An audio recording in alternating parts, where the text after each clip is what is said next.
Guys, welcome to my videos. So guys, today in this video I'm going to show you how to edit a sent message on WhatsApp. So before I proceed further, if you have not yet subscribed to my channel, please go subscribe right now. So guys, this new feature is amazing. Of course there are some limitations, so I'm going to show first of all how you can do it.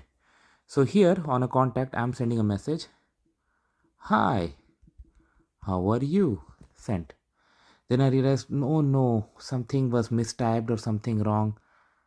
What I can do, so I'm gonna go to the three dots and I see there's an option to edit. I click on edit.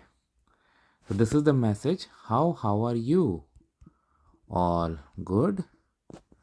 And I sent. But see, there's a word edited.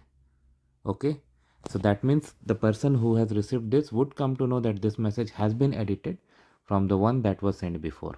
Okay, and of course there's limitation. I think I'm not sure about the minutes within you can do that, or okay, let's test if I can do. Yeah, there's some limitation about, I don't remember what it is, but it's fine. This is how it works, and most of the times you realize instantly the moment you send a message because of typo and all. This will definitely help and this will enhance the feature. Thanks for watching this video. Please subscribe to the channel. Thank you.